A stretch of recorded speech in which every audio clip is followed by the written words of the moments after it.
ବାଲ୍ମୀକି ନାୟକଙ୍କର ଲିଖିତ ପ୍ରସଙ୍ଗ ଧର୍ମ ସହିତ ବିଜ୍ଞାନର ସଂଘର୍ଷ। କାହିଁକି ଆଜି ଧର୍ମ ସହିତ ବିଜ୍ଞାନକୁ ସଂଘର୍ଷ କରାଯାଉଛି? ଧର୍ମ ସୃଷ୍ଟି ହେଲା କେମିତି ଏବଂ ବିଜ୍ଞାନ ଆଜିର ଯୁଗରେ କ'ଣ କରିପାରେ, ସେ ସବୁର ପ୍ରଶ୍ନର ଉତ୍ତର ଜାଣିବା ଆଜିର ଭିଡ଼ିଓରେ। ଆଜିର ଅଧ୍ୟାୟ ଆପଣଙ୍କ ଧାର୍ମିକ ଭାବନାକୁ ଆଘାତ ଦେଇପାରେ, ତେଣୁ ଦର୍ଶକ ନିଜର ସହମତି ବିବେକ ସହ ଭିଡ଼ିଓ ଦେଖିବାକୁ ଅନୁରୋଧ। ଭିଡ଼ିଓ ଭଲ ଲାଗିଲେ ଲାଇକ୍, କମେଣ୍ଟ ଓ ସେୟାର କରିବେ। ନୂଆ ଭିଡ଼ିଓ ଦେଖିବା ପାଇଁ ଆମର ଚ୍ୟାନେଲକୁ ସବସ୍କ୍ରାଇବ୍ କରିବେ ଏବଂ ବେଲ୍ ବଟନଟିକୁ ଦବାଇ ଦେବେ। ଏଥର ଚାଲନ୍ତୁ ଯିବା ଆମର ପ୍ରସଙ୍ଗ ଉପରକୁ। ପଶ୍ଚିମ ଦେଶଗୁଡ଼ିକରେ ହିଁ ପ୍ରଥମେ ଧର୍ମ ସହିତ ବିଜ୍ଞାନର ସଂଘର୍ଷ ଘଟିଥିଲା। ସେଠିକାର ଚର୍ଚ୍ଚର ଧର୍ମଯାଜକମାନେ ବୁଦ୍ଧିଜୀବୀ ମାନବମାନଙ୍କର ବିଜ୍ଞାନ ଆଡ଼କୁ ଆଗେଇ ଯିବାଟା ସହ୍ୟ କରିପାରିନଥିଲେ। ସେଥିପାଇଁ ସେହି ସମୟର ଅନେକ ପ୍ରତିଭାଶାଳୀ ଉଦ୍ୟମାନମାନେ ବୈଜ୍ଞାନିକ ଓ ଦାର୍ଶନିକ ଧର୍ମ ଧ୍ୱଜାଧାରୀଙ୍କ ଶିକାର ହୋଇଥିଲେ।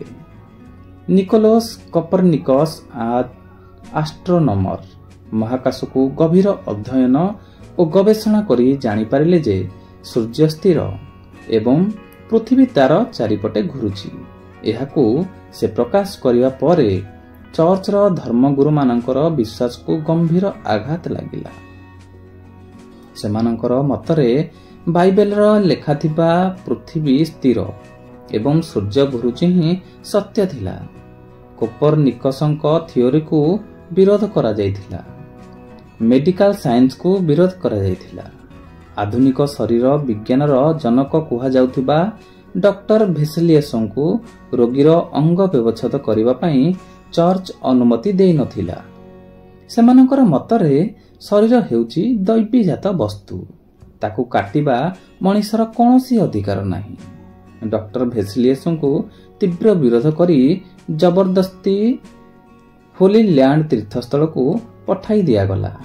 ଦୁଃଖର କଥା ଯେ ସମୁଦ୍ରରେ ଯାତ୍ରା କରୁଥିବା ସମୟରେ ଏକ ପାଣି ଜାହାଜ ଦୁର୍ଘଟଣା ଯୋଗୁଁ ସେ ପ୍ରାଣ ହରାଇଲେ।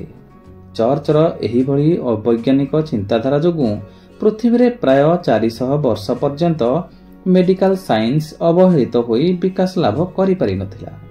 ସେହିଭଳି ଖଗୋଳଶାସ୍ତ୍ରୀ ଜ୍ୟୋତିର୍ବିଦ୍ୟ ଗିଓରାର୍ଡୋ ବୁର୍ନୋ କୋପରନିକସଙ୍କ ମତକୁ ସମର୍ଥନ କରି କହିଲେ, ବ୍ରହ୍ମାଣ୍ଡର କେନ୍ଦ୍ର ହେଉଛି ସୂର୍ଯ୍ୟ। ବାକି ସବୁ ଗ୍ରହ ସୂର୍ଯ୍ୟ ଚାରିପାଖରେ ଘୁରୁଛନ୍ତି, ତେଣୁ ପୃଥିବୀ ମଧ୍ୟ ଘୁରୁଛି। ଚର୍ଚ୍ଚ କହିଲା, ତୁମେ ଭୁଲ କହୁଛ, ତେଣୁ କ୍ଷମା ମାଗ। ସେ କହିଲେ, ମୁଁ ଠିକ୍ କହୁଛି। ଚର୍ଚ୍ଚ ତାଙ୍କ ଉପରେ କେସ୍ କଲା ଓ ତାଙ୍କୁ ଜିଅନ୍ତା ପୋଡ଼ି ମାରି ଦିଆଗଲା। ମହାନ ବୈଜ୍ଞାନିକ ଗ୍ୟାଲିଲିଓଙ୍କୁ ମଧ୍ୟ ଠିକ୍ ସେହି କାରଣରୁ ଆଜୀବନ କାରାଦଣ୍ଡ ଭୋଗ କରିବାକୁ ପଡ଼ିଥିଲା। ବିବର୍ତ୍ତନବାଦର ଆବିଷ୍କାରକ ଡାର୍ବିନ୍ଙ୍କୁ ଚର୍ଚ୍ଚ ତୀବ୍ର ବିରୋଧ କରିଥିଲା। ଥୋମାସ ଏଡିସନଙ୍କ ମୁକ୍ତ ଚିନ୍ତାଧାରାକୁ ବି ଚର୍ଚ୍ଚ ବିରୋଧ କରିଥିଲା। ପରବର୍ତ୍ତୀ କାଳରେ ସେ ଉଦ୍ଭାବନ କରିଥିବା ବିଜୁଳି ଶକ୍ତିକୁ କୌଣସି ଚର୍ଚ୍ଚ, ମସଜିଦ ଓ ମନ୍ଦିର ଓ ଅନ୍ୟ ଧର୍ମସ୍ଥଳ ବିରୋଧ କରିନଥିଲେ। ବିଜୁଳି ଶକ୍ତି ଦ୍ୱାରା ପରିଚାଳିତ ଅନେକ ଭୌତିକ ଯନ୍ତ୍ରପାତିକୁ ବ୍ୟବହାର କରି ସମସ୍ତେ ଉପକୃତ ହୋଇଛନ୍ତି। ଆଜିର ଯୁଗରେ ବୈଦ୍ୟୁତିକ ଗଣମାଧ୍ୟମ ସାହାଯ୍ୟରେ ଧର୍ମ ପ୍ରଚାର ବି ସହଜ ଓ ସୁବିଧା ହୋଇଯାଇଛି। ଅଧିକ ସଂଖ୍ୟାରେ ଭକ୍ତମାନଙ୍କୁ ନିଜ ଆଡ଼କୁ ଆକର୍ଷିତ କରି ମାନସିକ ଓ ଆର୍ଥିକ ଶୋଷଣ କରିବା ସହଜ ହୋଇଯାଇଛି। ଧର୍ମର ବାରମ୍ବାର ବିରୋଧ ସତ୍ତ୍ୱେ ବିଜ୍ଞାନ ପ୍ରଗତି କରିଚାଲିଛି। ସମର୍ଥନ କରୁଥିଲେ ହୁଏତ ଆହୁରି ଦ୍ରୁତ ଗତିରେ ପ୍ରଗତି କରିପାରନ୍ତା। ଭାରତରେ କିନ୍ତୁ ଧର୍ମ ସହିତ ବିଜ୍ଞାନର ସଂଘର୍ଷ ନଥିଲା ଏବଂ ଆଜି ବି ନାହିଁ। ଆମ ଦେଶର ବେଦ ଓ ଧର୍ମଶାସ୍ତ୍ର ଗୁଡ଼ିକରେ ବିଜ୍ଞାନ ଭରି ରହିଛି ବୋଲି ଦାବି କରୁଥିବା ଶାସ୍ତ୍ରବାଦୀମାନେ ବିଜ୍ଞାନର ବିକାଶ ପାଇଁ ପାଦେ ବି ଆଗେଇ ପାରିଲେ ନାହିଁ। ସେମାନେ ବରଂ ଦାବି କରୁଛନ୍ତି ଯେ ବିଦେଶୀମାନେ ଆମର ବେଦ ଚୋରାଇ ନେଇ ତାର ଜ୍ଞାନ କୌଶଳ ପ୍ରୟୋଗ କରି ସମସ୍ତ ଭୌତିକ ସାଧନ ତିଆରି କରିପାରିଛନ୍ତି। ଉଡ଼ାଜାହାଜ, ରେଳଗାଡ଼ି, ବିଜୁଳି, ଏପରିକି ଦୂରଦର୍ଶନ, ଇଣ୍ଟରନେଟ୍ ସବୁକିଛି ସେମାନେ ବେଦଜ୍ଞାନ ବଳରେ ତିଆରି କରୁଛନ୍ତି। ଏଇଠି ପ୍ରଶ୍ନ ଉଠୁଛି ଯେ ଆମ ଧର୍ମଶାସ୍ତ୍ରର ମୂଳ ସଂସ୍କୃତ ଭାଷାକୁ ବୁଝିପାରୁନଥିବା ପଶ୍ଚିମ ଦେଶର ବୈଜ୍ଞାନିକମାନେ ଜ୍ଞାନ ଚୋରେଇ ନେଇ ଉଡ଼ାଜାହାଜ, ରେଳଗାଡ଼ି ଆଦି ଇତ୍ୟାଦି ତିଆରି କରିପାରିଲେ କିପରି? ଏହାର ଉତ୍ତର ଆମକୁ ଆଜି ଯାଏଁ ମିଳିନାହିଁ। ମୋର ଜଣେ ପାଠକଙ୍କ ସହିତ ଫୋନରେ ତର୍କ ବିତର୍କ ହେଲା। ସେ କହିଲେ, ଆପଣ କାହିଁକି ମାନୁନାହାନ୍ତି ଯେ ଆମର ପୁରାଣ ଶାସ୍ତ୍ରରେ ସବୁ ପ୍ରକାରର ବୈଜ୍ଞାନିକ ଜ୍ଞାନ କୌଶଳ ଅଛି ବୋଲି? ମୁଁ ପଚାରିଲି, ହଁ, ଯଦି ଅଛି ତ ତେବେ ଏ ସବୁ ଜ୍ଞାନ କୌଶଳ ବଳରେ କିଛି ଯନ୍ତ୍ରପାତି ତିଆରି ହେଉନାହିଁ କାହିଁକି? ସେ କହିଲେ, ବିଦେଶୀ ସବୁ ମୂଳ ଗ୍ରନ୍ଥ ନେଇଯାଇଛନ୍ତି। ଏବେ ଯାହା ସବୁ ଅଛି ପ୍ରକ୍ଷିପ୍ତ ସଂସ୍କରଣ। ମୁଁ କହିଲି, ଏବେ ଯାହା ଅଛି ସେ ସବୁକୁ ନକଲି ବୋଲି ଆପଣ କିପରି ଜାଣିଲେ? ଆପଣ କ'ଣ ମୂଳ ଗ୍ରନ୍ଥ ଦେଖିଛନ୍ତି କି? ଦ୍ୱିତୀୟରେ, ଗତ 2000 ବର୍ଷ ଭିତରେ ଭାରତକୁ ଆସିଥିବା ବିଦେଶୀ ମୋଗଲ, ମୁସଲମାନ ଓ ଇଂରେଜ ଲୋକମାନଙ୍କ ମଧ୍ୟରେ କୌଣସି ବୈଜ୍ଞାନିକ ସଂସ୍କୃତ ଜାଣିବା ଭଳି ପଣ୍ଡିତ ନଥିଲେ। ତେଣୁ ସେମାନେ ପ୍ରଥମେ ସଂସ୍କୃତ ଶିଖିଲେ, ବେଦକୁ ପଢ଼ି ବୁଝିଲେ, ତାପରେ ତାଙ୍କ ଦେଶକୁ ଯାଇ ଉଡ଼ାଜାହାଜ ବା ରେଳଗାଡ଼ି ତିଆରି କଲେ। ଏଭଳି କଥା କ'ଣ ବିଶ୍ୱାସଯୋଗ୍ୟ? ବନ୍ଧୁ ତାପରେ ଫୋନ୍ଟିକୁ କାଟିଦେଲେ। ଜଣେ ଓଡ଼ିଆ ଲେଖକ ଲେଖିଛନ୍ତି, ଆମ ଦେଶର ଜଗନ୍ନାଥ ମନ୍ଦିରର ରୋଷେଇଶାଳରେ ବହୁତ ଆଗରୁ ବାଷ୍ପ ଶକ୍ତିର ପ୍ରୟୋଗ ହୋଇଛି। ସେହି ଶକ୍ତି ବଳରେ ବିଦେଶରେ ବୈଜ୍ଞାନିକ ରେଳ ଇଞ୍ଜିନ ତିଆରି କରିପାରିଛନ୍ତି। ଆମେ ଆଶ୍ଚର୍ଯ୍ୟ ହୋଇ ନିଜେ ନିଜକୁ ପ୍ରଶ୍ନ କଲୁ, ଜଗନ୍ନାଥ ମନ୍ଦିରର ରୋଷେଇଶାଳରୁ ଆଜି ଯାଏଁ ବାଷ୍ପ ଶକ୍ତିର କେଉଁ କୌଶଳ ଦ୍ୱାରା ଏତେ ପରିମାଣରେ ଖାଦ୍ୟାନ୍ନ ତିଆରି ହୋଇପାରୁଛି? ତାହା ସାର୍ବଜନୀନ ହୋଇପାରିନାହିଁ। ଯଦି ସେହି କୌଶଳଟି ଓଡ଼ିଶା ଲୋକମାନଙ୍କୁ ଜଣାପଡ଼ିଯାଆନ୍ତା, ତେବେ ଆମର ଜାଳେଣୀ ସମସ୍ୟା ରହନ୍ତା ନାହିଁ। ସ୍କଟଲ୍ୟାଣ୍ଡ ଦେଶର ଜେମ୍ସ ୱାଟ୍ 1769ରେ ପ୍ରଥମେ ବାଷ୍ପଶକ୍ତି ଚାଳିତ ଇଞ୍ଜିନ ତିଆରି କରିଥିଲେ। ତା ପୂର୍ବରୁ ସେ କେବେ ଓଡ଼ିଶା ଆସି ଜଗନ୍ନାଥ ମନ୍ଦିରରେ ପଶି ବାଷ୍ପଶକ୍ତିର ରହସ୍ୟ ଚୋରାଇ ନେଇଗଲେ। ଅଥଚ ଆମେ ଆଜି ଯାଏଁ ସେହି ଜ୍ଞାନ କୌଶଳରୁ ବଞ୍ଚିତ ଅଛୁ। ଅସଲ କଥା ହେଉଛି ଯେ ବିଦେଶର ବୈଜ୍ଞାନିକମାନେ ତିଆରି କରୁଥିବା ସମସ୍ତ ଆଧୁନିକ ଯାନବାହନ, ଚିକିତ୍ସା ଉପକରଣ, ଅସ୍ତ୍ରଶସ୍ତ୍ର, ଘରେ ବ୍ୟବହୃତ ଭୌତିକ ସାଧନ ବ୍ୟବହାର କରି ଆମେ ଆଜି ପୃଥିବୀର ଅନ୍ୟାନ୍ୟ ଦେଶ ସହିତ ତାଳ ମିଳାଇ ଚାଲିପାରୁଛୁ। ତଥାପି ଧେନ୍ଦୁରା ପିଟୁଛୁ ଯେ ଆଗରୁ ହିଁ ଆମର ଏଇଠି ସବୁ ଥିଲା। ହଁ, ହୁଏତ ଥିଲା, କିନ୍ତୁ କେବଳ ପୋଥି ପୁରାଣରେ ରହିଗଲା। ସେହି ବିଦ୍ୟାକୁ ଉପଯୋଗ କରିବାର ଯୋଗ୍ୟତା ଓ କ୍ଷମତା କେହି ପାଇପାରିଲେ ନାହିଁ। ଶାସ୍ତ୍ର ବିଶାରଦମାନେ କେବଳ ଭାଷଣ ଝାଡୁଛନ୍ତି।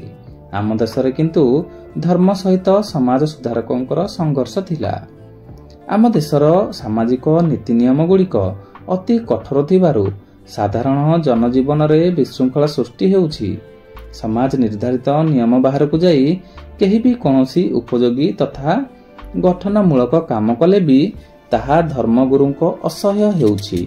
ସେଥିପାଇଁ ସମାଜର କେତେକ ସାହସୀ ବୁଦ୍ଧିଜୀବୀ ସମାଜକୁ ସୁଧାରିବା ପାଇଁ ବିଭିନ୍ନ ସମୟରେ ଆଗେଇ ଆସିଛନ୍ତି।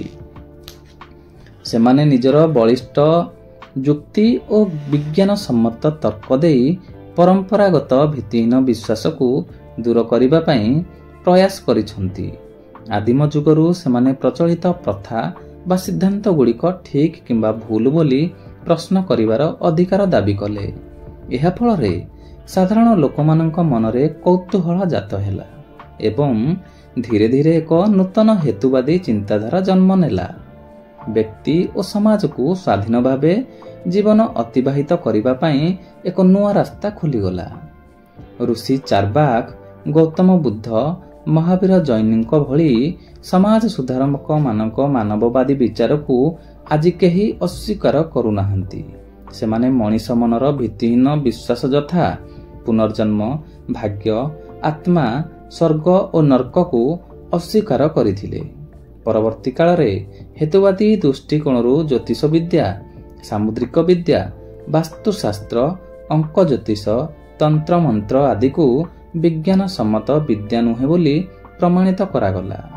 ଶୁଭ ଅଶୁଭ ମୁହୂର୍ତ୍ତ, ବିଷ ବା ଅମୃତ ବେଳା, ଦେବୀ ଦେବତାଙ୍କର ଆଶୀର୍ବାଦ, ବରଦାନ, ଧର୍ମଗୁରୁଙ୍କର ବରଦାନ, ଅଭିଶାପକୁ ନେଇ ଯେଉଁ ଭ୍ରାନ୍ତ ଧାରଣା ରହିଛି, ସେଥିପାଇଁ ଯୁଗ ଯୁଗ ଧରି ଗୋଟିଏ ବର୍ଗର ଲୋକ ଅନ୍ୟ ସମସ୍ତ ବର୍ଗର ଲୋକମାନଙ୍କୁ ଶୋଷଣ କରିଚାଲିଛନ୍ତି।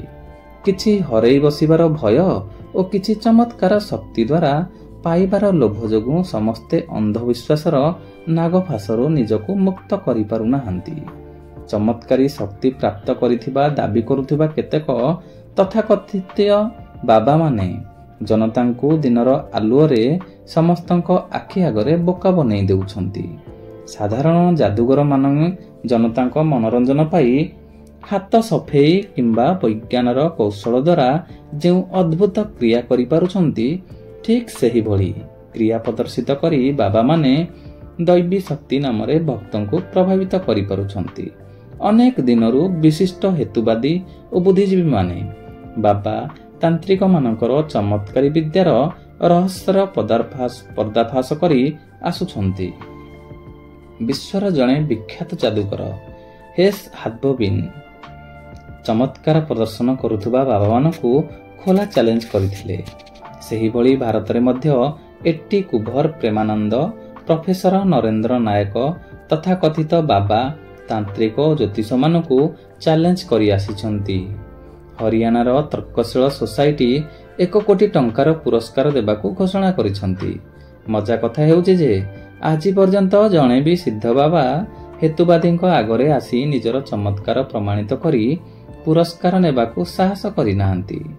ଏଥିରୁ ପ୍ରମାଣିତ ହେଉଛି ଯେ ସେମାନେ ଜନତାଙ୍କ ଆଗରେ ଯାହା ଦାବି କରୁଛନ୍ତି ତାହା ସତ ନୁହେଁ, କେବଳ ଆଖିର ଧୋକା। ଆଶ୍ଚର୍ଯ୍ୟ ଲାଗୁଛି ଯେ ଶରୀର ବିଜ୍ଞାନ ଉପରେ ଗଭୀର ଅଧ୍ୟୟନ କରି ପ୍ରାଣୀର ଶରୀର ଏବଂ ମନକୁ ଆକ୍ରାନ୍ତ କରୁଥିବା ବିଭିନ୍ନ ରୋଗକୁ ସଫଳତାର ସହ ଚିକିତ୍ସା କରିପାରୁଥିବା ଅନେକ ଡାକ୍ତର ମଧ୍ୟ ଶରୀର ଭିତରେ ଆତ୍ମାର ସ୍ଥିତିକୁ ନେଇ ସନ୍ଦେହରେ ପଡ଼ିଛନ୍ତି। ଆଜିର ବିକଶିତ ବିଜ୍ଞାନ ଶରୀର ଭିତରେ ଥିବା ଛୋଟ ବଡ଼ ଅଙ୍ଗ ଏବଂ ସୂକ୍ଷ୍ମ ଜୀବାଣୁ ସମ୍ପର୍କରେ ପ୍ରମାଣିତ ତଥ୍ୟ ପ୍ରକାଶ କରିଥିବା ସତ୍ତ୍ୱେ ଆତ୍ମା ନାମକ ବସ୍ତୁଟି କେଉଁ ସ୍ଥାନରେ ରହୁଛି ତାହା ଜାଣିପାରୁନାହାନ୍ତି କାହିଁକି ବୋଲି କେତେକ ଡାକ୍ତର କ୍ଷୋଭ ପ୍ରକଟ କରୁଛନ୍ତି। ଭବିଷ୍ୟତରେ ଦିନେ ନିଶ୍ଚୟ ବିଜ୍ଞାନ ଆତ୍ମାର ସ୍ଥାନ ଖୋଜି ପାଇବ ବୋଲି ମଧ୍ୟ ଦାବି କରୁଛନ୍ତି। ଆତ୍ମା ଏକ କାଳ୍ପନିକ ବସ୍ତୁ ବୋଲି ମାନିବାକୁ ସେମାନେ ପ୍ରସ୍ତୁତ ନୁହନ୍ତି। ମୋର ଜଣେ ଡାକ୍ତର ବନ୍ଧୁ କହିଲେ, ମନୁଷ୍ୟର ସଂରଚନା, ଚେତନା ଶକ୍ତି, ମାନସିକ ଗ୍ରନ୍ଥ ସମୂହ, ମାନସିକ କୁଣ୍ଠା ଆଦି ବିଜ୍ଞାନର ଜ୍ଞାତସାରକୁ ଆଜି ଯାଏଁ ଆସିନାହିଁ।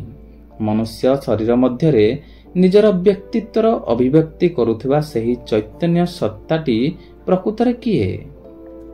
ଚିକିତ୍ସା ବିଜ୍ଞାନର ଉତ୍କର୍ଷତା ସତ୍ତ୍ୱେ ମନୁଷ୍ୟ କ'ଣ ନିଜ ଶରୀରର କ୍ରିୟା ସମୂହକୁ ପୂର୍ଣ୍ଣ ଭାବେ ଜାଣିବାକୁ ସକ୍ଷମ ହୋଇପାରିଛି କି?